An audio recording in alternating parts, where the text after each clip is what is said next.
Hey, everybody. Welcome into an emergency episode of Purple Daily with Mackey and Judd here on this late morning on a Saturday here. And Courtney Cronin kind of alluded to this on Friday. I can't remember if it was on our actual show or if we were just talking to her off microphone, but she said something like, I guarantee you on like Saturday night, the Vikings and Dalvin Cook are going to come to some sort of an agreement right before the season starts. It just makes too much sense that they've been talking for a long time. And so, Judd, give us the details here of the breaking news. Dalvin Cook and the Vikings reach a contract extension. They do indeed. And this is a combination from our buddies at NFL Media, Tom Pelissero and Ian Rappaport, reporting that Dalvin Cook has agreed to, the day before the season starts, a 5-year, $63 million deal with the Vikings, which is an average of $12.6 million per season.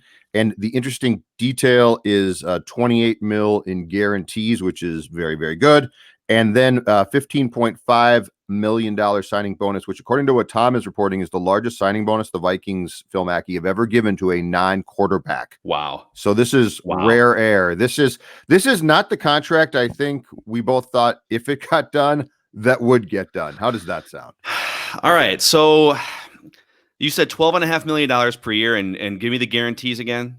It's a $15.5 million signing bonus, and according to what Tom has, it is a $28 million guarantee. So if he gets hurt against the Packers, he walks away with $28 million. So it's basically, if you want, because the guarantees are what matter here, and so the Vikings are essentially guaranteeing 2 years at like $14 million a year in guarantees, and the average annual value of the whole contract is like $12.5 million per year, which, according to Over the Cap, makes Dalvin Cook one of the 5 highest paid running backs in the NFL. Although Alvin Kamara just agreed to a deal too, as I'm seeing come across Twitter here. So all these guys are getting their contracts right now. Average annual value: Christian McCaffrey $16 million, Zeke Elliott $15 million, Le'Veon Bell $13.1. Woof. David Johnson $13 million. Derrick Henry and Joe Mixon both. Derrick Henry $12.5. That's Joe okay. Mixon 12. The Johnson one is the woof. Yeah, although he had a good first game. He didn't look too bad in his first game on Thursday night. Nobody could tackle yet, so that's part of it. Yep. So I'll be honest, I don't love this. I don't love this. I love Dalvin Cook as a player. I think Dalvin Cook is when he's healthy, I think he's one of the 3 or 4 best running backs in the NFL. But I think if the Vikings plan to continue paying Danielle Hunter, and if they plan to continue pursuing a relationship long term with Unique Ngakoue, and your quarterback makes $35 million, you've got an offensive line to continue fixing. I am not in love with $12.5 million for a guy that has not proven that he can stay healthy. My opinion on that might actually change if he plays a full 16 games in 2020, but I've just kind of been on the record saying, like, it's sort of like big picture contracts in Major League Baseball. What percentage of the time do they actually work out? It feels great because Dalvin Cook is a fan favorite and he's one of the best players on the team, but it's going to be really hard to build a roster around, as the Vikings found out when they had Adrian Peterson making around the same amount of money a few years ago. So I love Dalvin the player. I'm not in love with the idea of a long-term contract extension here. So what are your thoughts? I guess I'm a little bit confused as to why we went through all of the things that we seem to go through, the reports of the contract talks, starting and stopping, and then obviously going back to June. The Cook camp said that he was done with the virtual offseason program. And if you recall, he wasn't going to report to training camp, but then he did. And then around August 19th or so, talks broke down again. I'm wondering why we went all through all that to get to this. Like, if today was Dalvin got a contract and it's $10 million average annual salary, right? Or 9.5. I would say, okay, lots of stops and starts, but makes sense. And they came to an agreement on what I consider to be a pretty good contract for a player that plays his position. But we didn't. So why did we go through these things? This is a great contract. I mean, if you're Cook's camp, you are ecstatic. It confuses me a bit. I'm also a little bit perplexed as to why running backs, probably outside of McCaffrey, because he's sort of a weird, he does a bunch of things, but I'm a little bit confused as to why they are being paid when basically everyone, I think, Phil, inside and outside the business right now, acknowledges what the shortcoming of the position is. Yeah. But we keep talking about that, and we keep saying that, and the Cook contract stops and starts occur, and we say that actually makes sense. And then we get here. So I'm a little bit confused as to how all of the discussion that we seem to agree on still ends with these guys being paid an exorbitant fee that I probably couldn't bring myself to do. I would give Cook a good contract. I think this is too good of contract. And again, I do think it's going to eat into your cap room. And keep in mind too, folks, we're talking about a salary cap that in 2021 could go as low with a pandemic related loss of cash as 75 mil. That's a big deal. Yeah. And you and I said we did an exercise on this show a couple weeks ago where we went through and said, all right, if let's say the salary cap comes down to 175 million for next season, who's got to go? And like, what can you do to make room for an Ngakoue extension? And like, we went through this exercise and we didn't even get to the Dalvin Cook portion of it. Like, I mean, you have to get rid of Riley Reif and you have to get rid of potentially Anthony Barr and some of these other players that have been mainstays for the last few years just to make room for Danielle Hunter. And I mean, he's already under contract, but Unique Ngakoue, et cetera. So just from a Dalvin perspective, regardless of money, if he stays healthy, I think the entire league and fans all across the country are going to, I think we regard him in the stature that he probably deserves. But I think if he puts together a full season, he will be regarded as one of those guys at the top of that pecking order.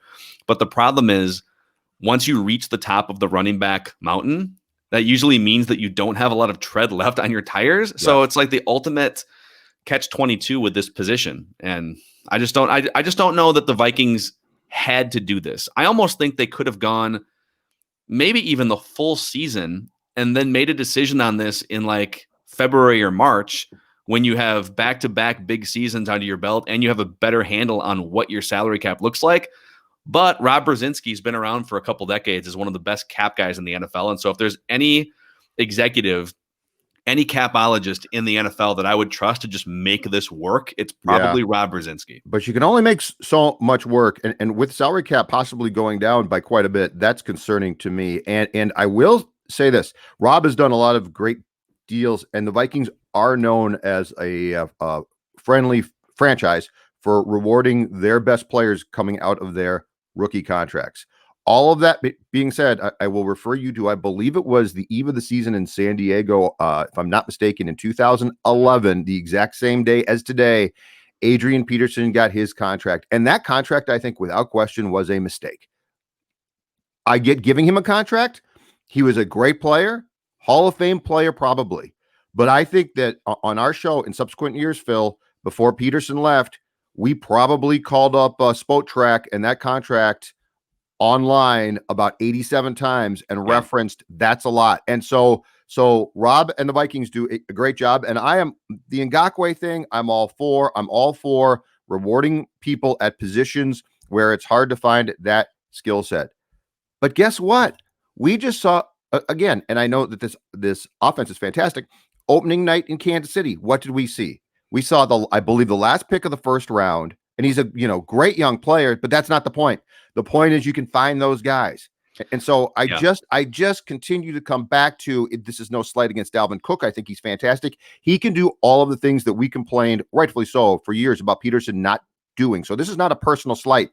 It's just the position you play. And am I really going to give you 28 million guarantees and a $15.5 million signing bonus at that spot? And unfortunately for me, my answer is just no. Here's the other thing. So we have the numbers on the Alvin Kamara contract, $75 million over 5 years. So it's almost like the camps for Alvin and for Dalvin. We're sitting there sort of like, all right, let's see if the other camp will set another bar for us to go off of here. Sure. And I'm sure it's no coincidence that these contracts both came out around the same time, but it's 5 years and $63 million for Dalvin with a $15 million signing bonus. Alvin Kamara, I believe Tom Pelissero has him also getting a $15 million signing bonus, but the average annual value for the Alvin Kamara contract is going to be more than Dalvin Cook's. But here's the thing to what you're saying. This is this is what makes it so hard, because if you're a Saints fan and you're the Saints front office, you watch this guy catching passes. And actually, as we're doing this, I'm also drafting in my Hubbard TV fantasy football league. Who'd you take, huh? I don't know. It's like a 16-team league, and there's just like no players. We're in the 12th round, so there's just no players available. Take a kicker. Let's go. Start the run on kickers. Does LaShawn McCoy still have working legs? Where is he now? That's my question. Apparently he's in Tampa right now. Then no, because they just signed Fournette or picked Fournette up. I'm going to pick a backup quarterback here. But here's the thing. We're gonna go Daniel Jones as a backup quarterback. Oh, okay, all right. Sorry, go ahead. So on Kamara and Dalvin Cook, you draft these guys, you take flyers on them in the second and third rounds, and you just kind of hope that you're going to get a guy in those, like the third round's kind of a middle round that can pan out and be a starting guy for you. Mm-hmm. And then when those guys become stars, the teams and sometimes the fans forget. When it comes down to, do you pay that guy or do you just try to do it again in the second, third, or fourth round? Like the Vikings did with Alex Madison. I don't think Alex Madison is as good as Dalvin Cook, but like you can find a guy. If Alex Madison played a full season, he for sure catches 50 passes and runs for 1,000 yards. So like what's the difference between the other guys that you can find, just like you did with Dalvin Cook and with Alvin Kamara with New Orleans? Right. And is it worth the additional $11 to $12 million per year gap between the two options? And that's what I struggle with. And the only way that I'm tempted to tell you, yes, it's worth it, is if the statistical category in Dalvin Cook's career under GP says 16, 16, 16, 16. Then, because the McCaffrey thing does intrigue me, because his skill set is like Cook's, broad, but he always plays. Mm-hmm. And so I guess my concern is when you play a position at which you already tend to break down quickly. I mean, we've proven by 30, you're basically in trouble. In this case, my question becomes, well, if from day one of the start of your rookie season, you've had injury problems, can I trust that? Because Dalvin Cook consistently for 16 games per year playing like Dalvin Cook can would be fantastic. The problem is if I get, let's say I get 10 to 12, Dalvin Cook playing like himself, and then I get 2 to 3 more where he's banged up. And just like last year, I think it was with the chest or shoulder, Phil, he's got to come out of games and he can't stay in. And then I get 2 to 3 games missed. That's my concern about that contract, because I can give contracts to a lot of players at premium positions where I'm not positive, but at least I'm a lot more sure that their durability is going to keep them in the lineup consistently, which to me is an incredibly important thing. Yeah. So I think, even though you and I are not in love with giving a running back $12.5 million per year, I think the justification, like the main piece of justification for the Vikings is he's emerging into his prime. And based on what they want to do offensively, which is run the ball a lot, but also Stephon Diggs isn't here anymore. There's going to be more targets to go around, and there are worse things to do in the passing game than dump one off to Dalvin Cook and let him try and run for 9 or 10 yards. They would say that, much like Carolina would say with Christian McCaffrey, hey, like this is just going to be our highest usage player. So we're comfortable paying our highest usage player whatever the market rate is. Yeah. And with these guarantees, it's not like it's a 5-year contract, but you're not locking in as a team for 5 years. So at worst, like he's not durable, and you can sort of figure it out in a year or two. Mm-hmm. But I would be so curious to know now. All right, what is your plan if this is the last year of Riley Reif? What is your plan at left tackle? Is it Ezra Cleveland? Is that going to work? What is your plan to make room financially for Unique Ngakoue? And how much longer are you going to continue paying, let's say, the 12th best quarterback in the NFL, $35-ish million? Like it's an interesting puzzle to have to figure out here. So I don't know. I don't mean to be Buzz Killington because Dalvin Cook's an awesome player, but I'm just very curious to see how they operate from a strategy standpoint going forward. And what do you do if this has not occurred already, the day that Danielle Hunter and his representatives come to you and say, guess what, time for a new contract? No. Because unlike Cook, I will give him this. I think if Danielle says, bye-bye, I'm not playing, I don't think that you can call his bluff and be like, okay, that's fine, and you're going to lose accrued playing time. That's a different talker. So yeah, it's going to be intriguing. I will just say this about guys like Brzezinski, Phil, who are great cap guys.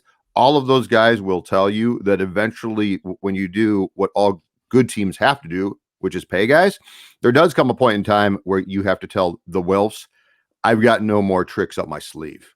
Yeah, like I've got nothing else I can do. I can't work magic every bleeping time. The bill comes due.